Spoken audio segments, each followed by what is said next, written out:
now, you know, we're all in different places in the country. So welcome everybody. I want to start with a land acknowledgement. If folks will take a deep breath with me.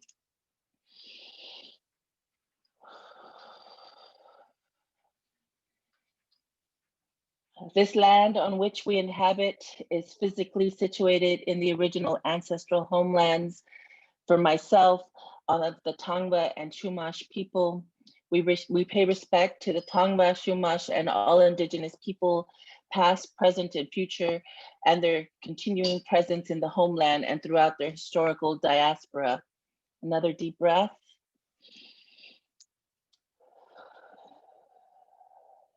We pay homage to those who were stolen from Africa, placed in bondage, falsely named as chattel and forced into labor, who were called slaves but never submitted as such, who have always been fully human with an unbroken connection to the divine and to each other. We honor our African ancestors for the still unpaid labor which built what is now the Americas.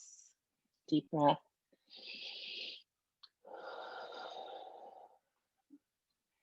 To both our indigenous and African forebears, we commit to the continued struggle for liberation and reparations, for it is only through freedom and justice that we truly give honor. Aho, which means I agree, truth, it is so, so it is. Thank you everybody for being here. Please feel free to look up the land in which you inhabit and put it into the chat. Give honor to the ancestral homelands, to the folks who continue to take care of that home for us, and pay your respects now. And I would love to give space and honor to our guests, to Irina and Joanna, who will take over now.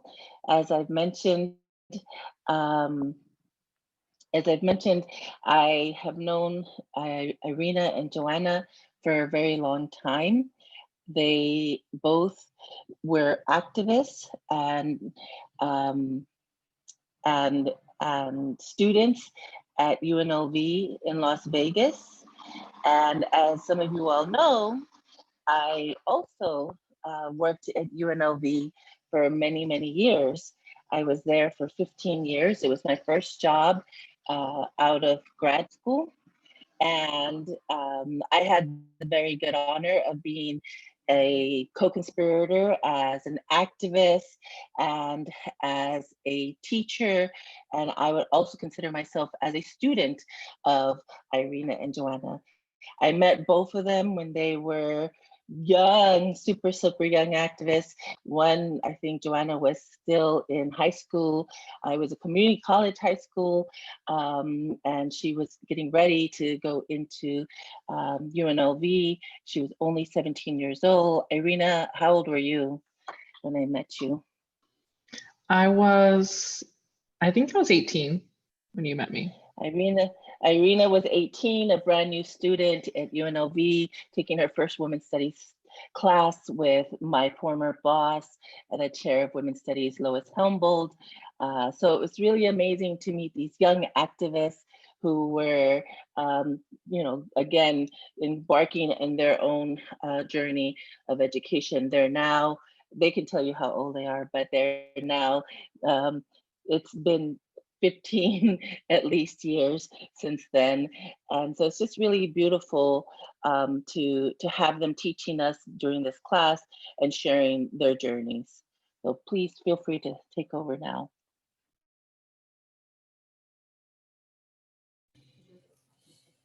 Okay, thank you, Anita. I'm going to be sharing our screen, and I've created or allowed it to do the automatic captioning. So we'll see if that works. Okay, let me see. Are you able to see my screen? Okay. So we are going to be talking today about youth organizing through research. And my name is Joanna, and Irina will be introducing herself next. Hi, everybody. And there's going to be sometimes a lag between us because we're actually in the same room. So we're trying to coordinate muting and unmuting so you don't hear echoes. So yeah, so I'm Irina Núñez, and I'm very, very happy to be here. I'm very grateful. I've known Anita for many, many years. I am 31 now, so you know, Anita. So yeah, from 18 to 31, it's been quite a learning journey for me. And so I'm just really excited to share also like how I use the education that I'm very grateful for that I got when I was getting my bachelor's degree in women's studies at UNLV. I constantly am utilizing that knowledge and growing on that knowledge. And really that's what's pushed me to do the work that I'm doing. So I do have my MSW. And if any of you are interested in getting your MSW and you'd like to chat or talk about the experience and work that I've been doing with that MSW, you can feel free to email me. So as of right now, the main work that I'm doing is I'm a YPAR consultant. And so folks reach out to me if they're gonna do a Youth Participatory Action Research project. And so I like to just let you all know that a lot of my work is advocating for young people and making sure they get paid for doing the research work that they're doing. Also making sure that they're trained in doing research and analyzing data, and they feel 100% that they could go in and train somebody else or you know, share their learning. I also advise organizations who want to put on a project, a YPAR project, and a lot of times they're new to working and partnering with young people. And so there's a lot of learning that has to be done before they start their projects. I use she, her pronouns. I'm queer, I'm a muxerista. And so if you have any questions too, if I don't catch them in the chat, feel free. I hope we're gonna give some time for questions at the very end too, so. So I'll let Joanna.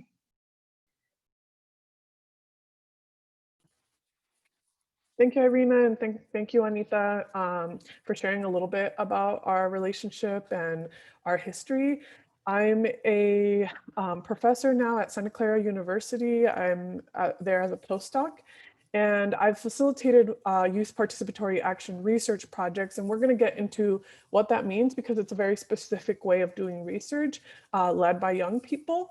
And I'm also a community organizer. But one thing I wanted to say with regard to my relationship to research is that when I teach young people in the classroom, both in high school, in the community, and in college campuses, I try to emphasize that, you know, research is, and the knowledge that we hold is not exclusive to universities. It's not something that we only do there, that our families have been carrying knowledge, and that we can create our own practices, you know, that honor each other and our relationships to one another, and that strive to create social justice.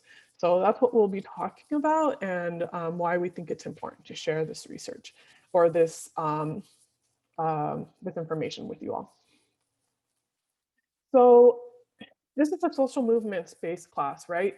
And when we talk about research, people may be, you know, or you all as students might be thinking, you know, what is the connection between research and the tools that we're talking about today and social movements? Well, I wanted to share that historically, movements have been using research tools to inform their movements, right? And especially those led by young people. So when the when high school youth led the East LA walkouts in 1960s and 70s, one of the first things that they did was survey the youth throughout the high schools in East LA to determine what were the conditions of those schools, to be able to have information to kind of back their demands, right? And through that survey, they realized, you know, that students were being punished much more severely, that students were being put in classes that they didn't belong in, and so forth, right? And similarly, many of the Black Panther members were young people themselves, joined the movement very, very young. And when they created their survival programs, those programs, which, you know, intended to feed the communities, or did feed the communities, provided medical support and education programs. All of those programs were created out of the Black Panther members evaluating the needs of their community. So those are research practices, and we are already engaging in them. So a question that we might have for ourselves then is, who is a researcher, who can be a researcher, and what is research still, right? So I'm going to be leading an activity with us, and this is meant to be participatory. So I'm going to ask all of you who can turn your cameras on to do so, and to raise your hand as we're going through the activity. And for those of you who don't feel comfortable, you can use the, or who can't, you can use the thumbs up or hand raising reaction, so that we can see your response to these questions, right? So when it comes to who a researcher is, what we want, you all to think about, or to share with us, is first to visualize, or to close your eyes and to try and visualize what you think of when you think of a researcher. So what do they look like? What are they wearing? Where are they located? And are they a specific gender or a specific race?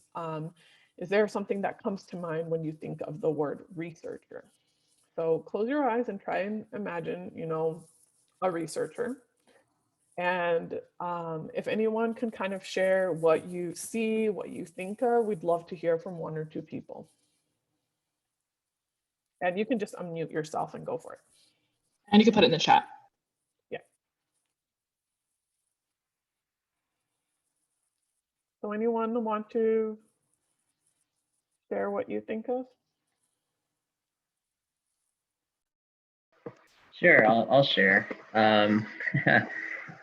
It's interesting. I was thinking of a researcher as I initially thought of that stereotypical person with glasses, right? Running around with papers, flying everywhere. But then I just thought of students, like we're researchers, we do this on a daily basis. It could be people just like you and I. So I thought of students. Awesome, that's a great answer, and we'll be talking more about that. Anyone else think of another image or something similar to that? I tend to think of medical professionals. When I hear the word researcher, I tend to think a lot in terms of science, actually. That's great. So our next kind of part of this that we'd like to have you all do is to get on your phones or on your computer, wherever you are at, and do a Google image search of a researcher and see what comes up. So just put in the Google image researcher and see what comes up. And there are some responses in the chat. It says, someone said academic, and someone says, I think of someone in a lab coat in a lab, typically a white man or woman. I think of a person of either gender that is in business wear who has a notebook taking notes. And someone said, I picture someone holding a book, writing all the time, having to be on a computer.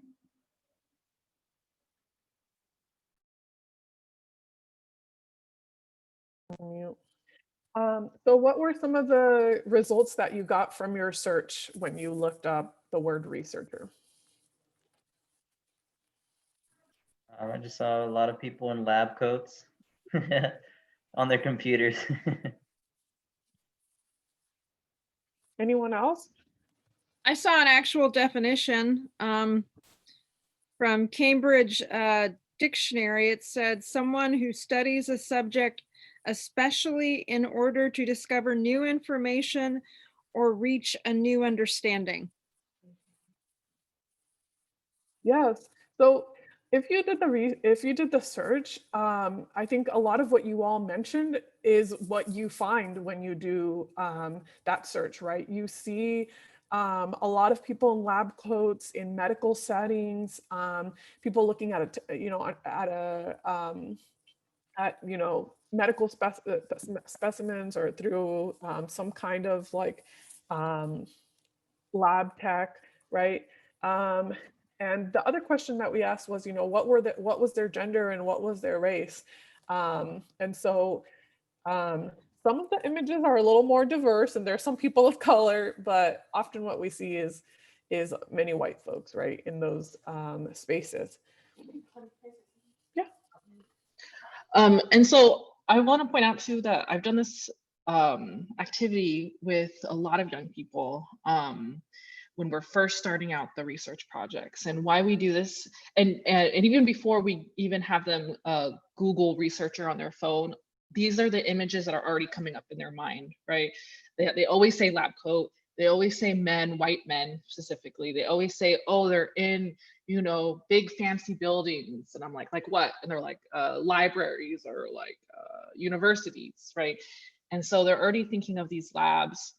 And why it's so important is because if they don't see themselves as a researcher, or they're not picturing people who look like them or their age, it could be, I always, if I don't, I started doing this activity with young people because I found when they started their research projects, there was a lot of panic.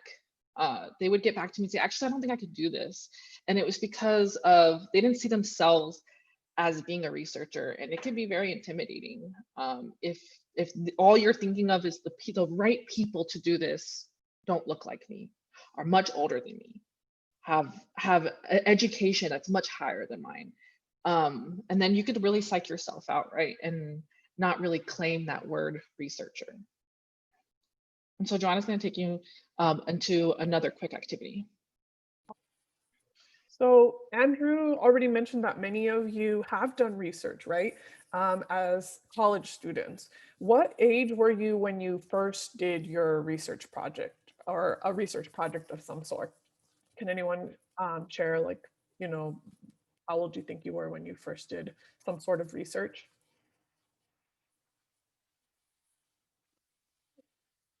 Is there anything in the chat box? I can't see it because I have like 4 different screens. So we have somebody who said 13, 21, 17, 17. There's middle school age, high school age.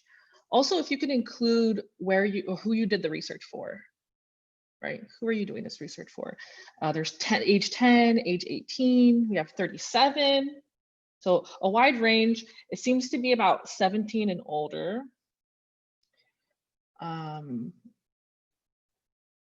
And then, so who they did the research for is, we have St. Mary's Psychology Department, we have honors English class, yeah. We have a world history high school class. And then someone said, y'all never did a senior project. And then someone said, I was 15. Okay, awesome. Thank you all for your answers. Okay, so what we want to say is you may have done research much younger than that, and you may still be doing research outside of this school setting, or these school settings. So we're gonna do the activity that we've been talking about or leading up to now, to kind of get us to reflect on those points. So if you can raise your hand in response to each of these questions, or do the thumbs up reaction or hands up, I'm gonna read a series of statements, and I'm gonna try and read them slowly. But if you have any questions afterwards, we can talk about them. So raise your hand if you've talked with your neighbors about issues in your neighborhood. If you've read local newspapers and/or local news on Facebook. If you've discussed with your friends or family social issues.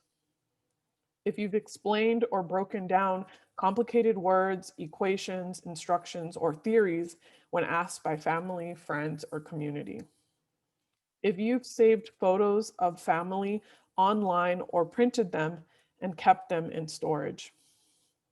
if you've learned about laws and policy changes from friends and family, if you've used the internet to get information about something you wanted to know, if you've translated for family or friends, if you've taken notes at a meeting or in class, if you've people watched in a public space and noticed patterns, if you've taken photos of an important event, if you've listened to your family or friends talk about issues that are happening in their real lives, if you've journaled your emotions, thoughts, and/or activities, if you've written about your family history or personal experiences, if you've kept newspapers, articles, or bookmarked websites that recorded your family or friends' history, if you created a family tree, if you've collected something before, if you've asked your family or friends about their family history or past events,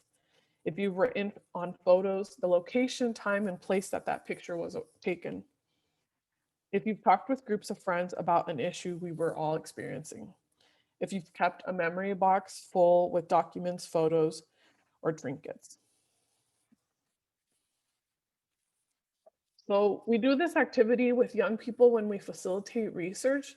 And what we find, like many of you, is that they've done these types of, or these forms of research before in their community, and that some of them, you know, especially I can speak from my own story, you know, have been translating for parents, have been writing down important information for our family since we could read and write in English, you know, or in any language, but especially for me as a child of immigrants. Any thoughts or comments or responses to that set of questions before we move on? I'd like to say something. Yeah, go ahead. Haida.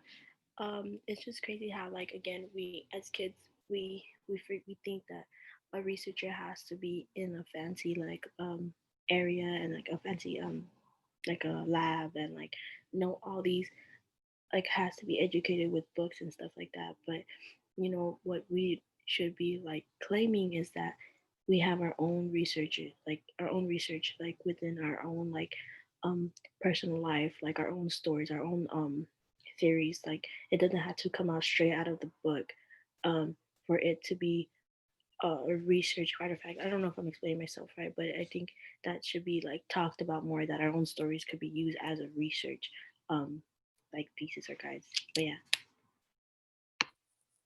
Thank you, Yahaira. Exactly, that our families and our communities hold stories and histories and experiences that are important for us to document, to share, and in many ways to use as the basis of how we create change in our community, right? So I'll let Irina share some examples from things that young people that she worked with said about the research process. Yes, I will get on that as soon as I find the PowerPoint because somehow I got lost in the Zoom. Oh, I'll just look at her screen from far away. Well, I think it'd be better if I found it on here myself, but okay. I don't know what I did. Well, they can see the quote. Oh, I see it. Okay, I found it. Okay, so what we actually asked a group of young people who did participate in youth research, we asked them, you know, what advice would you give someone, a young person who's interested in conducting research or just interested in research? And this is what they had to say. So Cecilia, who's 17, and Cecilia is the second one from the back. She said, any and everyone can become a researcher. Researching is not all about paperwork, going to the library, reading books and highlighting things. It's more like you're on your feet all the time and you're always looking for what questions should be asked so our communities are stronger.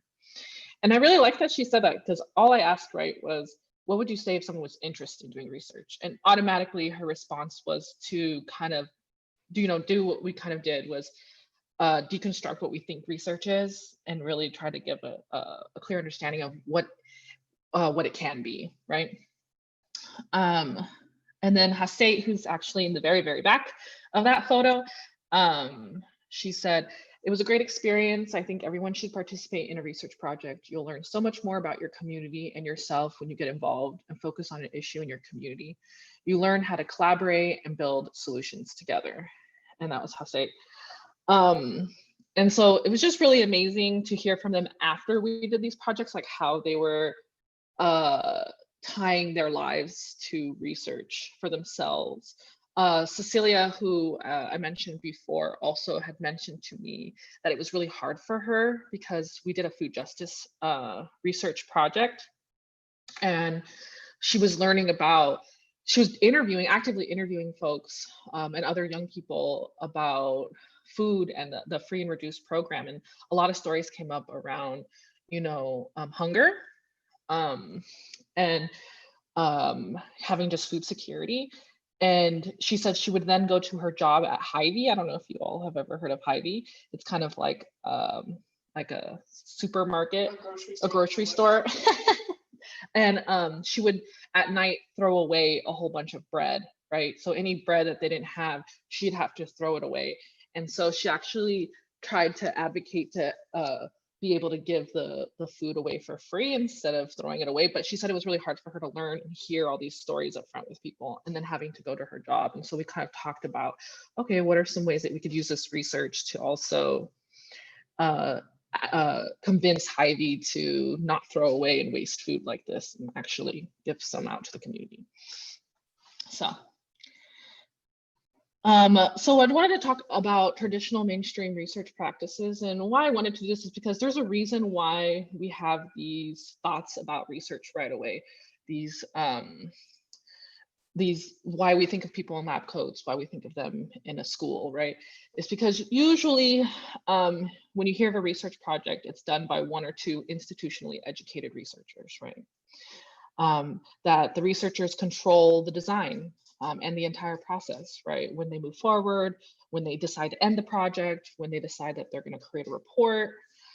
And usually the goal of the research project is to get published. So you hear a lot about publishing, and that's not always a negative thing. These are just how mainstream practices happen. What it can do is it can create these narrow ideas that we have in research.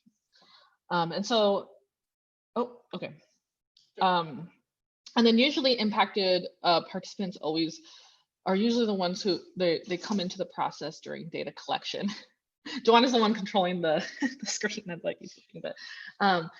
And then also the last piece is that there isn't necessarily an expectation after the research is done that you continue working with the relationships that you build during your research, right? There's not that expectation.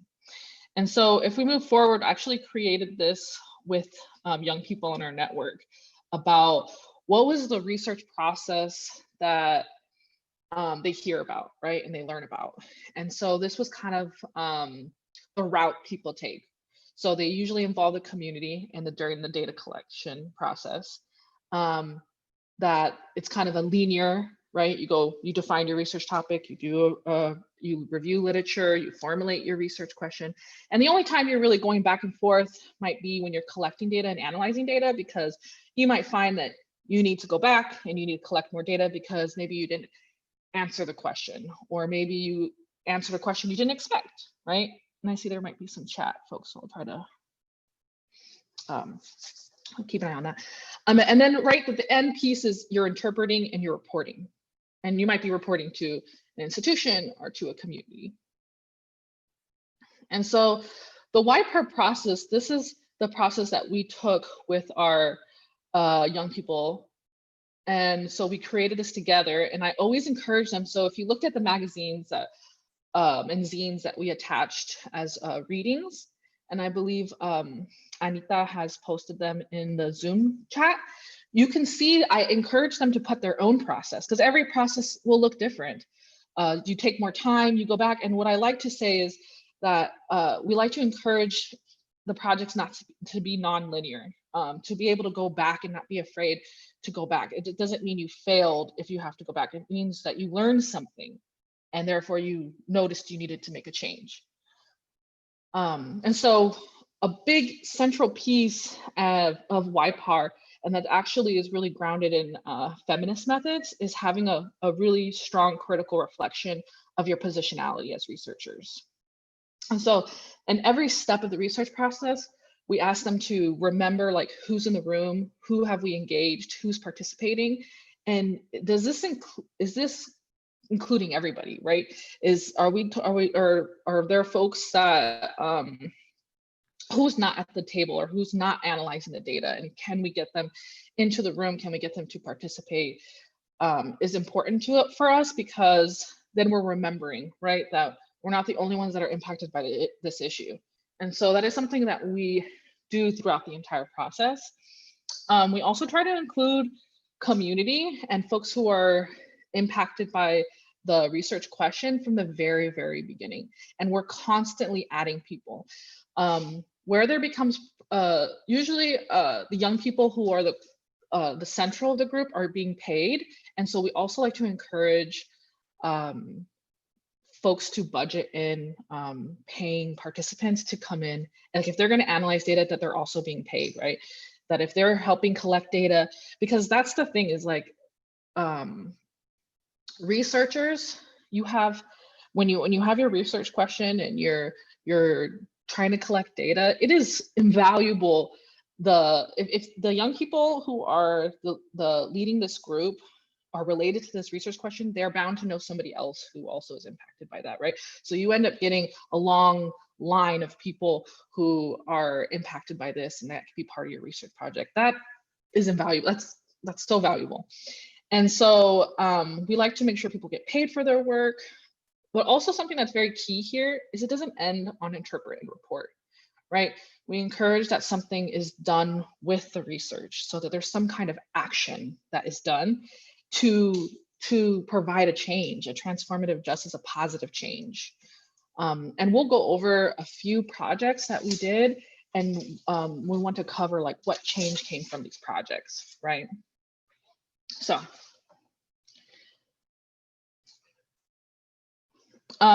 these are the YPAR tenets. So each YPAR project has to have this. So there has to be inclusion of young people from local communities. They have to be participating in the research process. And what this really means is that they have to be trained in every part too. We can't just assume, oh, you're leading it, so like you do it. No, there has to make sure that there's like support, resources, and training that's happening. Another piece of this is shared authority. And so what this means is basically when you're bringing in young people into these projects, that they're making decisions on whether they want to move forward or if they're not ready yet, and they feel like sometimes they have to go back. And that means also respecting and having flexibility in these research projects. A lot of times research is controlled by money and time, right? And whoever's holding the money can tell you, I need it by this time. And so we always say, no, you can't do that. You have to be very flexible. And there can't be a token level of involvement of young people. They have to be centered in the project, and they have to be the ones making decisions. And so knowledge legitimacy is acknowledging that young people, they bring a set of knowledge. They're experts on their own experiences, right? That they know what questions to ask, what questions not to ask. And so it's really just respecting that knowledge and paying them and seeing value in that knowledge also. And so part of my job is to advocate that they get paid, and I always advocate that they start off as getting paid as associate researcher, which is usually starts off, depending on where they're at, but $30 to $35 an hour. And then there's a vehicle for social change. So seeing these projects as it's a social justice research project, right? So that means from the very beginning of your research project, you have to know who is this project going to impact, and is this going to impact them in a positive way? And if not, then why do it? And so again, just a reminder, YPAR stands for Youth Participatory Action Research. So the basis of it is action research, it's social justice research, it's participatory, right? And it centers young people.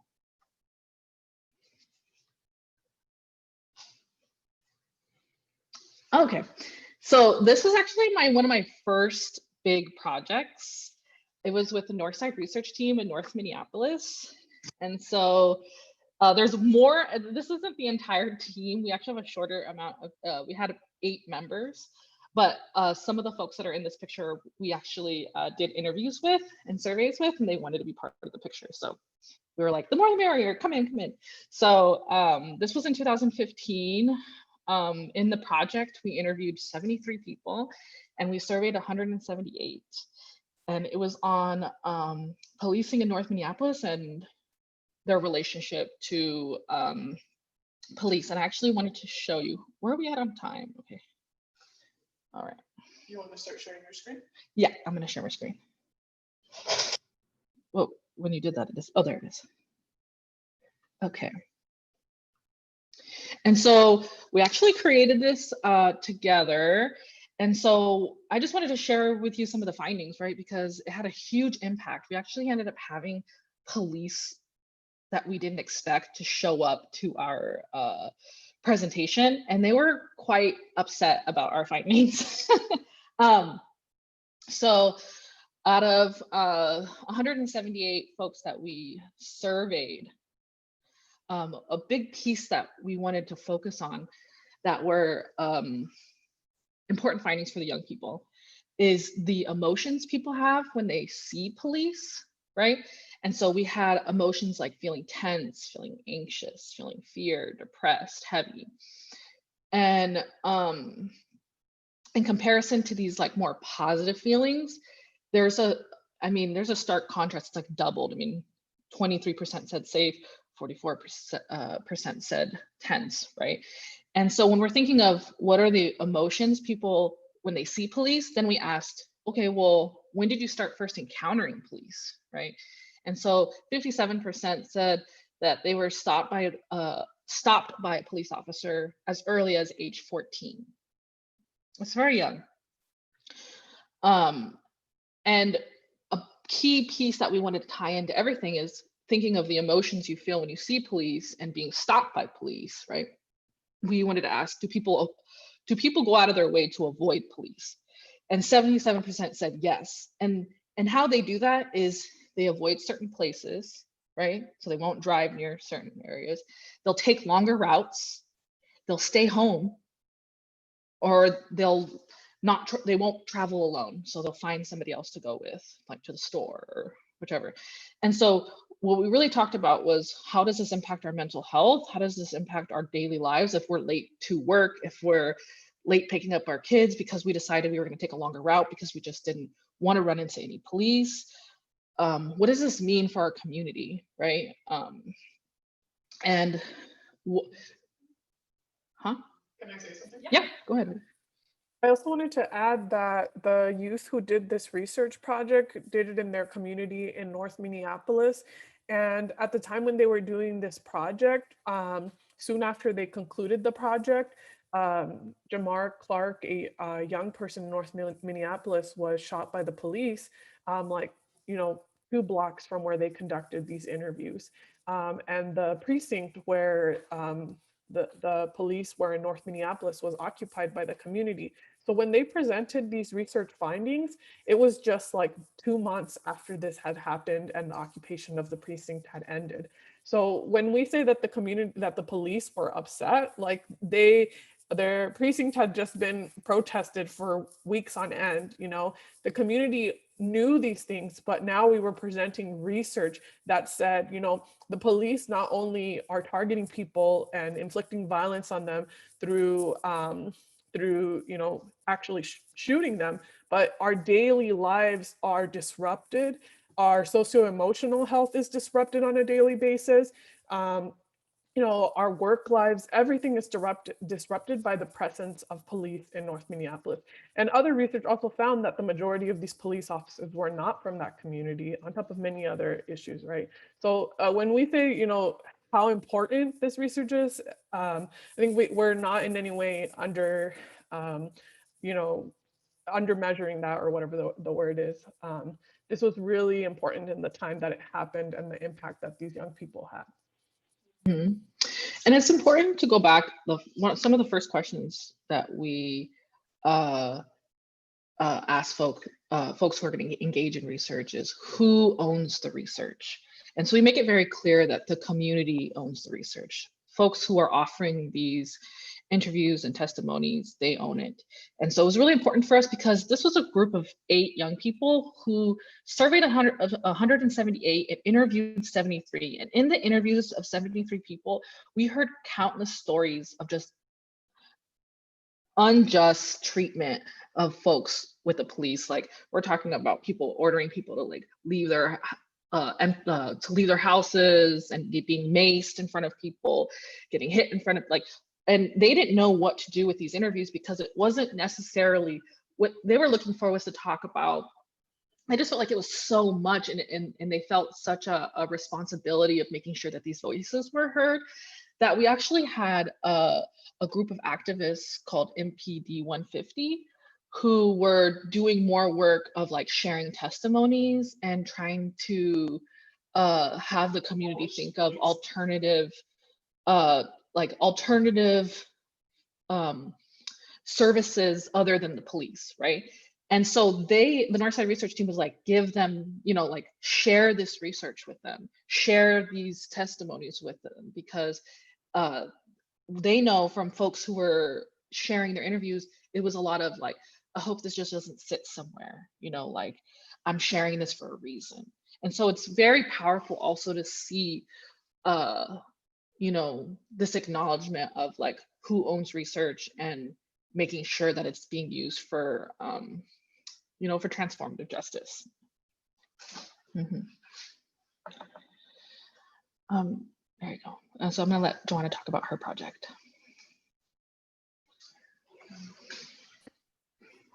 Thank you, Irina. So I think another important thing to mention is that when we were supporting these young people in this process, either as facilitators or Irina in many ways securing resources. So when she says, like we are trying to pay people $35 an hour or $25 an hour, whatever that is, it's because she is also committing, her time to find the funds and resources. And communities don't have to have the funds to do research work. As we stated, people are already doing research work, but this is also about equity and being able to fund the work and vision that we have in our community and mobilizing those resources. And I'm sure Anita may have already talked about this, but in the work that many of the people that we know, this is part of the process. And the other part is that we were connected to these communities too, right? So the project that I helped lead with the young women of El Colegio was done at a high school in South Minneapolis, in which many of the students who are there are students who have been pushed out of traditional schools in one way, public schools in one way or another. So El Colegio initially had this reputation of being an alternative school for students who weren't really going to make it in the school system.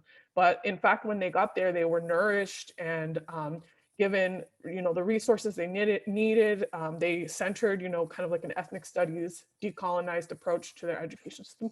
So these students were already critical thinkers, they were organizers, they staged their own walkouts at their school and were in solidarity with many other walkouts. But even so, the project that we did was really important because many of the girls who were at El Colegio were young Latina immigrant girls who had gotten to that school in the last few years. And the project that we did centered around their lives. So I'm going to share the pamphlet that we did. Let me see if I can get it. I think I need to reshare my screen so I can, sorry, I'm just gonna just try to get this over here.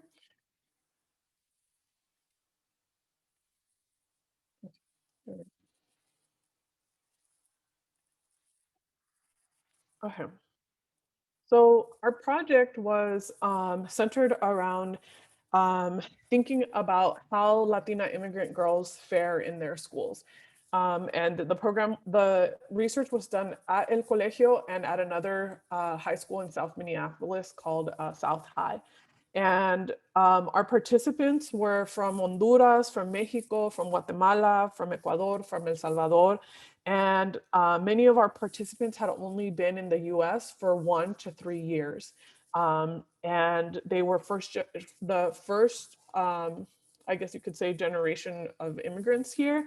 And they were between the ages of 15 and 21. And what they realized through their research, many of the girls themselves had recently immigrated, was that they weren't alone in their experiences, that they were experiencing, the socio-emotional impact of living in the Trump, era of anti-immigrant sentiment, that their education was being impacted by the fact that they had to think about, their families potentially being detained and deported, themselves being detained or deported. And on top of that, they were entering a school system that created so many barriers for them because they were young immigrant girls. Their documents were not being accepted. Their high school records were not being accepted. I had a student who had graduated from high school and was trying to enter the community college system in the United States. And she was told basically that because she didn't speak English, she wouldn't be able to make it. So they encouraged her to go back and do high school here in the United States, setting her back. And the other thing that they found is that there isn't really a pathway for non-English, at least a supportive pathway for people who are not primarily English speakers. Even if they have their high school degree from another country, that isn't, the kind of traditional international student route where students already speak English. So we shared the pamphlet with you all, and you can look more at that research if you're interested in thinking about it further. But these girls were such great researchers. They really had powerful stories about their own experiences, and they ended up presenting to the community with like the board of their school present, and were able to share their research with the community in order to make sure that even at a school that is already doing so much to ensure that their students succeed, that they see that there is more that could be done to ensure that immigrant students succeed, right? So that was the project that I helped kind of lead more as a facilitator, but the young girls did all of the research. Okay, I'm just gonna set up the next slide. Oh, I can't find my PowerPoint.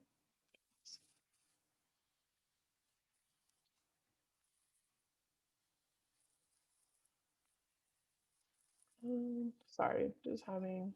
It's okay, things disappear. Okay, I'm gonna get it to where we were right now. Okay, awesome, thanks. And I just want to say too, I was able to come in at the front end and the end of that project that she just talked about. And it was really amazing to see, because I feel like you're also kind of, when you take on a research project, you're facing your fears head on sometimes. And I feel like in the very beginning, when I met them, they were pretty shy, pretty nervous about the whole idea. And you can just tell, like, when something feels overwhelming, people kind of just shut down or like, and I remember coming in towards the end and they were identifying themselves as researchers, like introducing themselves as researchers, that they were talking about they were analyzing it and really sharing their findings with so much ease with folks and excitement, that it was just really amazing to see. It was really amazing to see the growth. So this slide I'm going over, it's about a research group that is part of Juxtaposition Arts, which is a nonprofit in Minnesota. And so they actually are a school that teaches art, but they do have a space that if young people are interested in doing research, they can. And we were helping fund them so that they could pay the young people to do the research. And so they usually have to find a topic or something that they all have experiences on in whichever. And so the issue that they wanted to cover that year was homelessness. And so they actually ended up partnering with a researcher at the University of Minnesota. Her name is Brittany Lewis. And if you haven't heard of her work, she's amazing. She works with young people often, which I appreciate.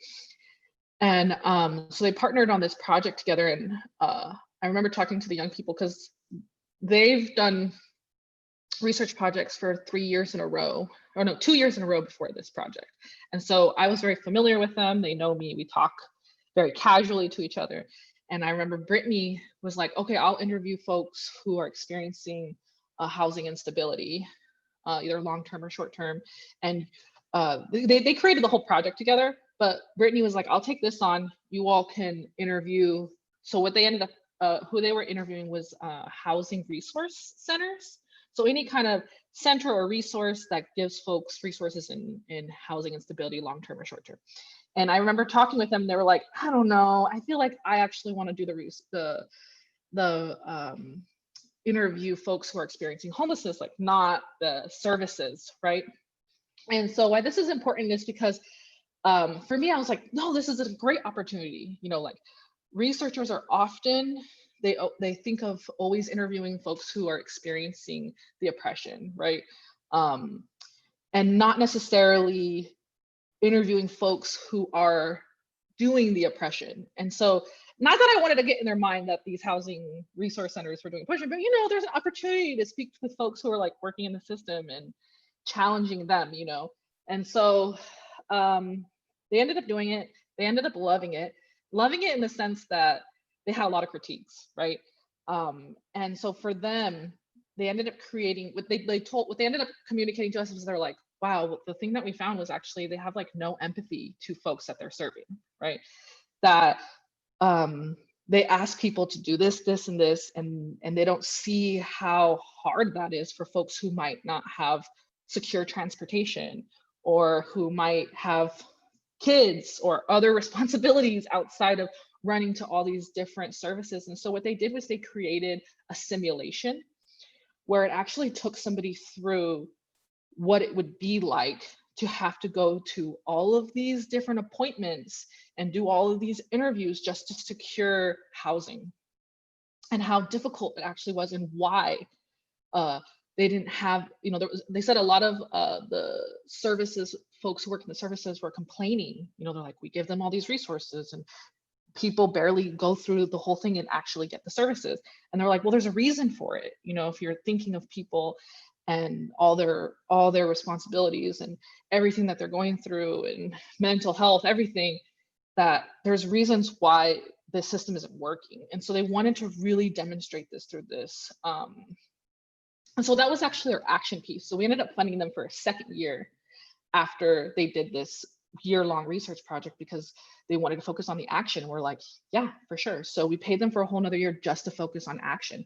And what they created was a pocket-size resource book that covered all the resources in different languages.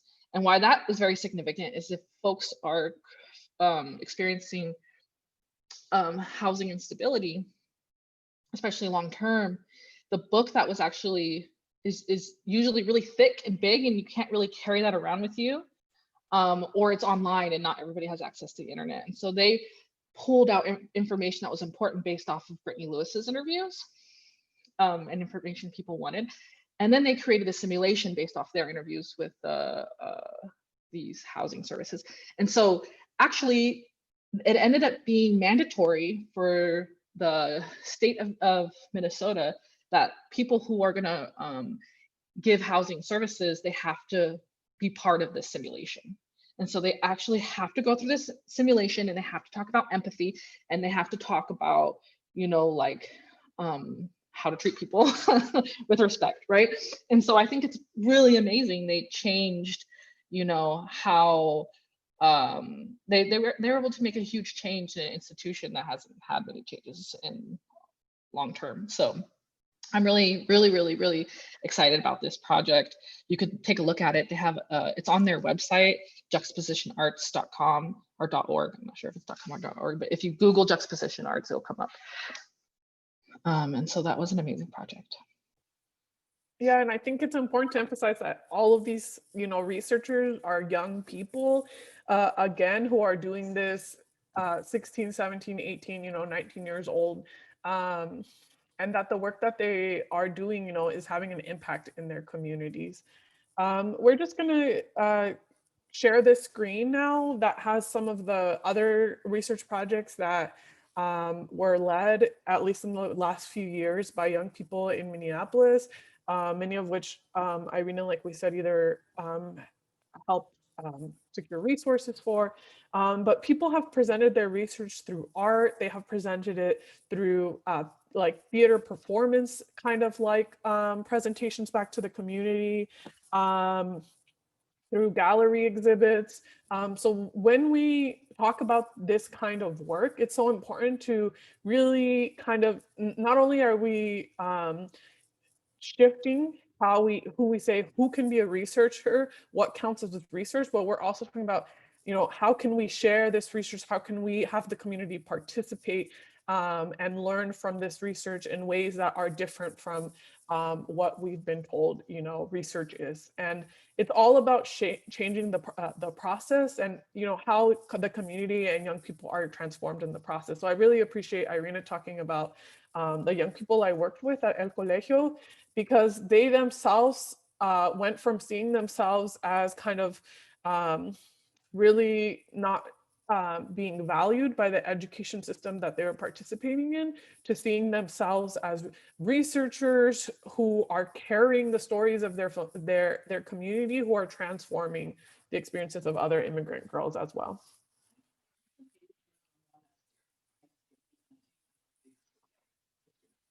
Oh, okay. I don't know how to change it, but so this one, which one is it? Do share again. Slide. That one?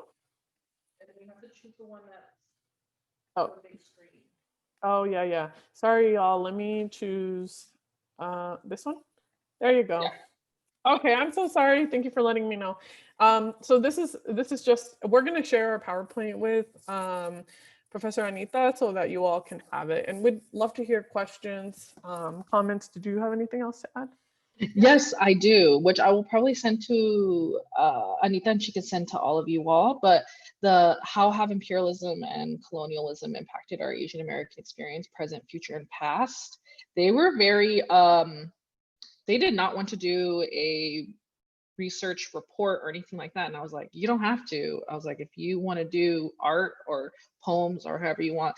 And they really ran with it. They have a 59-page zine that's where they analyzed their interviews, and they included poems and art pieces. And so if you want to check that out, I'll send it to Anita and she can send it to all of you. But we were going to include it in the readings, but we were like, oh, someone's going to look at this and be like 59 pages and freak out. But it's really just like beautiful, amazing poems and art and all that stuff. So yeah. But yeah. Awesome. Just send it to me and I'll make it available to all of them. And, all of it is just, for folks to look through only if they find it useful into the future. So thank you. Thank you, everybody. Thank you, Joanna and Irina. Does anybody have questions or comments, reflections that you want to share with them?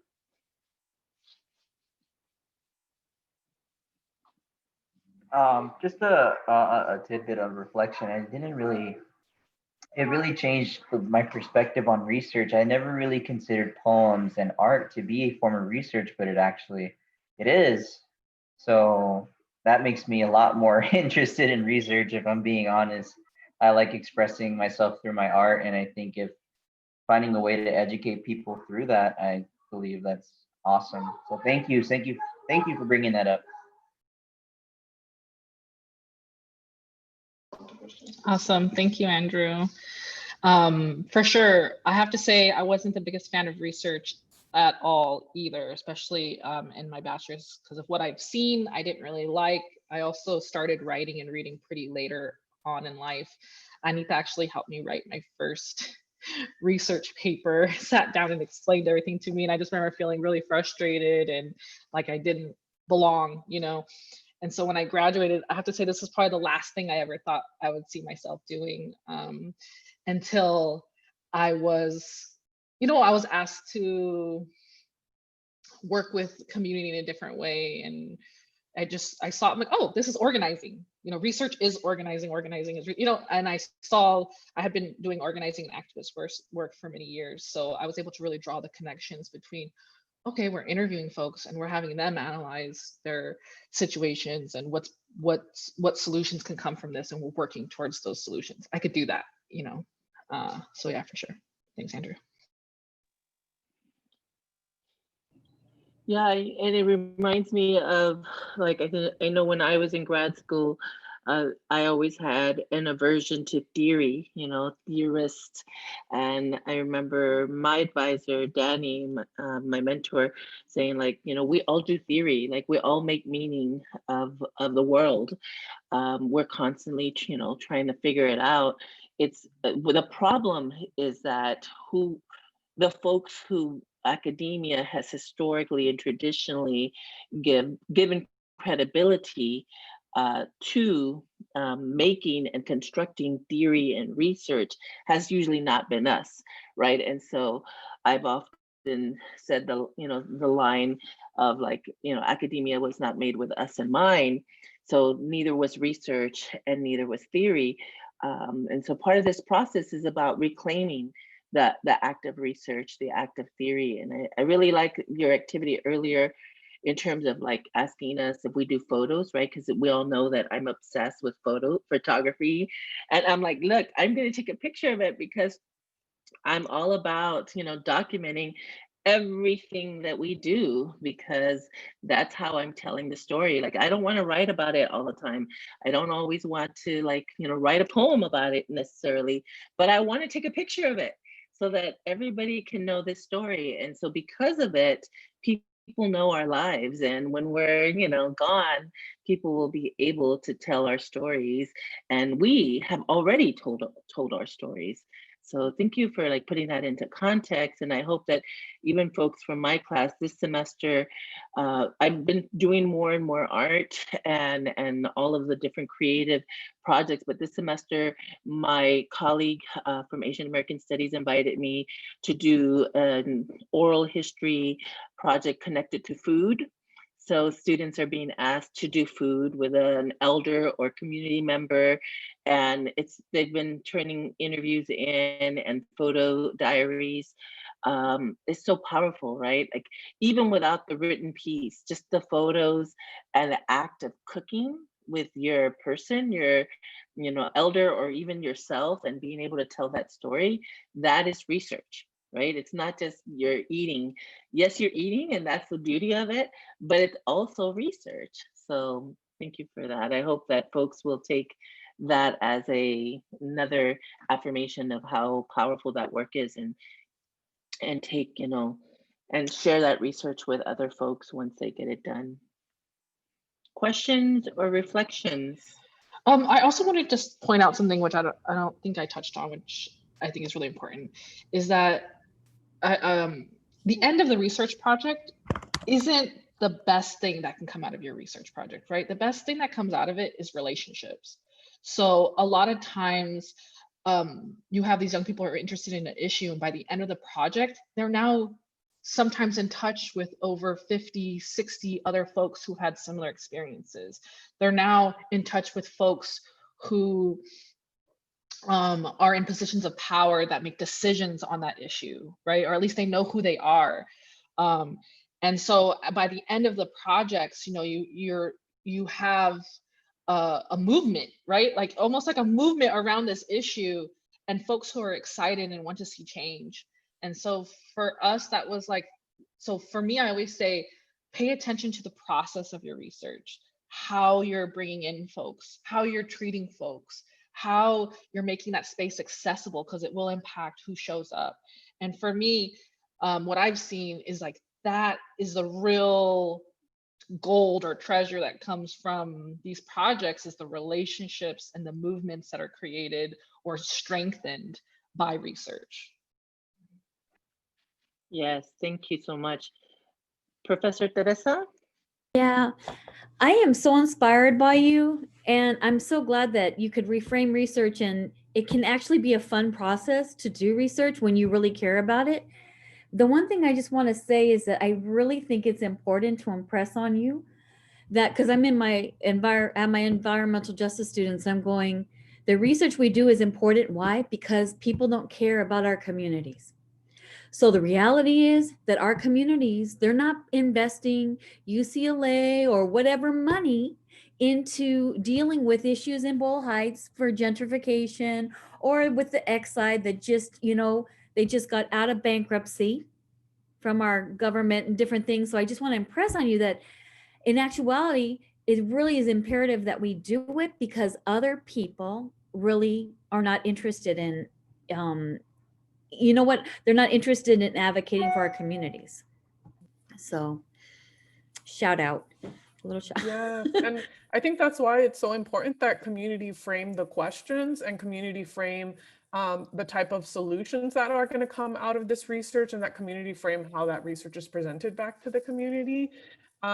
Because in this case, when we had young people, leading that, like Irina said, in speaking about this project that was done around food insecurity, the young people came up with questions that the program, the free lunch and reduced food program, hadn't even thought about, right? So they were, Irina shared this great story about how a young person said, the people that I'm talking to are asking why parents can't have any of the food that they bring home on the weekends.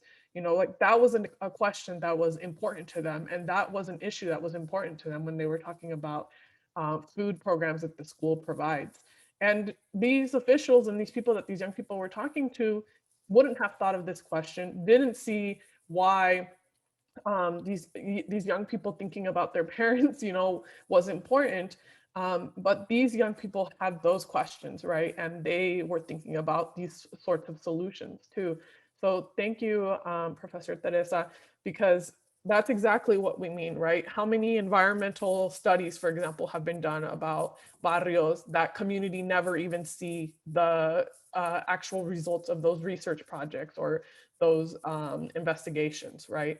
And so every part of the process and every part of really decolonizing or transforming those processes is important in this process. Can I add something? Yeah. Hi, everyone. Hi, Anita, Irina, Joanna, everyone. My name is Adrian Castrejon. Anita was my advisor, and I'm a professor in Justice Studies and Latinx and Latin American Studies at Northeastern Illinois University in Chicago. So I was really excited that that Eddie posted your Platica so that Tonali and I can join y'all. So thank you. And what I wanted to add is, I'm really thankful because there's actually, I'm connected to some high school students at Roosevelt High School here in Chicago. And there's a group of them called the Roosevelt Writers. And they wrote this book on social justice. And it's a spoken word and poetry book. And so, I've been really pushing to bring virtually to bring the students to do a discussion panel on their book, because they're talking literally about, what you all are talking about, their community through spoken word and through poetry. And so I'm really thankful, because this is just another way for me to think how to push this forward so that I can continue to support their work. So thank you so much. And I'm so happy to see you all. Gracias, Yay. Adrián. Yeah, we're happy to see you too. Also, that reminds me, we actually created with our network a resource book that, so there's a lot of resources on YPAR online, and I can send you the ones that I use, Anita, so you can share with folks. So if you are interested in doing a research project in your community with a group of folks and you're like, where do we begin? the young folks who utilize resources online found that there were gaps or pieces where like not a lot of folks have created activities or toolkits that talk about, okay, how do you analyze data with a group of people, right? How do you come up with solutions with a group of folks? And we're talking about sometimes there's 10 people in the room, sometimes there's 50 people in the room, right? How do you do it so it doesn't overwhelm folks, or folks who've never really been asked to pick up on patterns can find patterns, right? And so they actually created really cool resources. And so I will share this with Anita. And it actually, we try to make it real cute and like include like pictures in every chapter of like a YPAR group. So if you're interested in looking at it, please do. But yeah. And you said it's not for sale yet? It is for sale. Okay. That's where I'm hesitant, because the young people who created it didn't necessarily want it to be for sale. They wanted it to be a free resource. However, the person who paid for it to get done said, well, if we do charge for it, we could put the money towards other YPAR groups. And so actually 100% of the proceeds go to granting out money for folks to do YPAR projects. And so the title of it is YPAR Toolkit, Youth Participatory Action Research, Transform Your Community with Research. But I'll put the website, it's youthprice.org, and that's where you could purchase it. But there's a lot of free resources out there too. And if you want single pages, I can definitely send it to you. I just can't send, I'm not allowed to send the full digital one because they own it technically, but I can send pages or send you, you know, the link for it. So for sure. I put the link. Oh, thanks, honey. Awesome. Yay, thank you so much. And we only have a couple of minutes left. And I know people are sending thanks in the chat. Do we have one last question or comment from anybody? I just want to take us back to the comment that Irina made about relationships, right? And how that's the most important aspect of research. And I think it's even the most important aspect of, sorry, I'm taking off the pin so that way I can see everybody. It's the most important aspect of our education as critical scholars, right? I think that sometimes we get caught up, especially as folks who are first generation academics and students, we get caught up trying to figure out what to do with our lives, right? As I pointed out before, we're trying to figure out how to take care of our families, how to like sustain ourselves, how to survive in academia. But the most important part for me as a student and as a teacher is how to build relationships, right? More than any other time in our lives, when we're students and when we're teachers, we are surrounded by people who think like us, people who want similar things in lives, people who want to build that social change, that transformative justice, right? And so we really need to spend this time with each other, thinking about how do we fortify these relationships? How do we look to these people who we're meeting for the first time when we're 17, 18, 19, 20, 30, 40, 50 years old? And how do we keep them in our lives, right? So I just want to just take a moment and say thank you. Thank you, friends, for meeting me when you were 17, 18, 30, 40, 50. And I'm going to invite you to stay in my life, right? To stay in my life and stay connected, because you and I are trying to do the same thing. We're trying to create the change that we want to see in this world. And we're already doing it, but we do it better together, right? So thank you, Joanna and Irina, for teaching us how to do this in a different way that needs to be reintroduced on a daily basis into the academic life, because unless we do it, no one else will do it, right? So thank you for that. Thank you. Thank you. Do you all want to say any last words? I'm going to take a picture before you all leave. Joanna, Irina, any last words? Just thank you all for inviting me here. I see that there's folks putting stuff in the chat, so I'll definitely take a look at that and try to respond. But I'm just really grateful for being here. So thank you all so much. And if you have any questions or any interests or follow-up stuff, please feel free to email me. My email will be in the PowerPoint that we'll send Anita. Yes, Awesome, and I'll make that likewise. available to everybody. Go ahead, Joanna, sorry. Yeah, I was going to say the same thing. My email is in that PowerPoint. You know, the connections that we made in the movement and organizing and program that we were in with Anita, you know, got us through our own education journeys and have been vital, you know, at least to my own life. So I echo everything that Anita said and encourage you all, you know, to connect with folks like Irina or myself or other people who are doing the work that you may be interested in or want to do, right? So thank you all for having us. Gracias. If folks want to turn on their cameras, I'm going to take a quick picture before they leave. 1, 2, 3. All right. Thank you, everybody. I'll see folks for my next class at the next Zoom. And